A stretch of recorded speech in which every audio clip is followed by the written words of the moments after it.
বিসমিল্লাহির রহমানির রহিম। সকালবেলা নামাজ পড়ি মনে করেন একটু বিলো চলি আইছি, বিলো চলি আই মনে করেন দুইয়ান ডুল্লার হাগ উড়াই। এই যে আল্লাহ দিলে ডুল্লার হাগের খেতি মনে করেন মোটামুটি ভালো হয়েছে। সবাই দোয়া করবেন, আশা করি ভালো থাকবেন।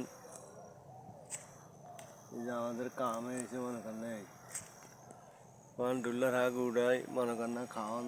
আর যা পরিস্থিতি বেশি ভালো না, খোয়া হয়ে গেছে আসমানও বেশি। আসমানো খোয়া হয়ে যাওয়ানি মনে করেন না, কিছু দেখা যায় না। এই সে অবস্থা। সবাই দ্রুত আসলে দেখবেন। আর যে আসমানো খোয়া হয়ে গেছে বেশি, খোয়া হয়ে যাওয়ানি এই অবস্থা দেখছেন। এই যে হাগ উড়াইতাম আইসি, দুইয়ার হাগ খাইতে হইব। আবার এটা আপনি মন চাইলে রোগের লাইও খাইতে পারেন, কোনো সমস্যা নাই। যাতে মনে করেন ডায়াবেটিস না কোনো কিছু থাকে থাকে, এরা মনে করেন খাইতে না নিয়ে আমি একটু আসলে দেখাই। এই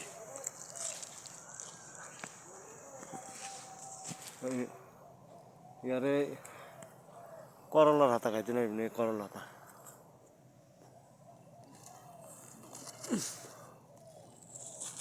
সবার দোয়া করবেন, তরকারি মরকারি যেন আলাদা দিলে ভালো হয়। বেশি জিনিস সংসার চলতে পারি না।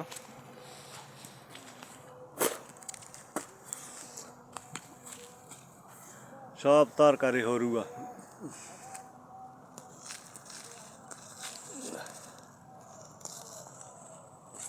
সবার কাছে অনুরোধ রইল,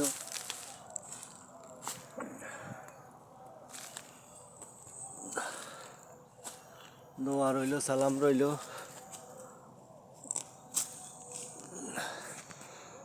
ভালো থাকেন, সুস্থ কামনা করি। ওকে, আসসালামু আলাইকুম। এই দেখছেন কি হদের হাগ, ইয়ারে মাছ দিয়ে খাইলে সাদিক তেলে তেল।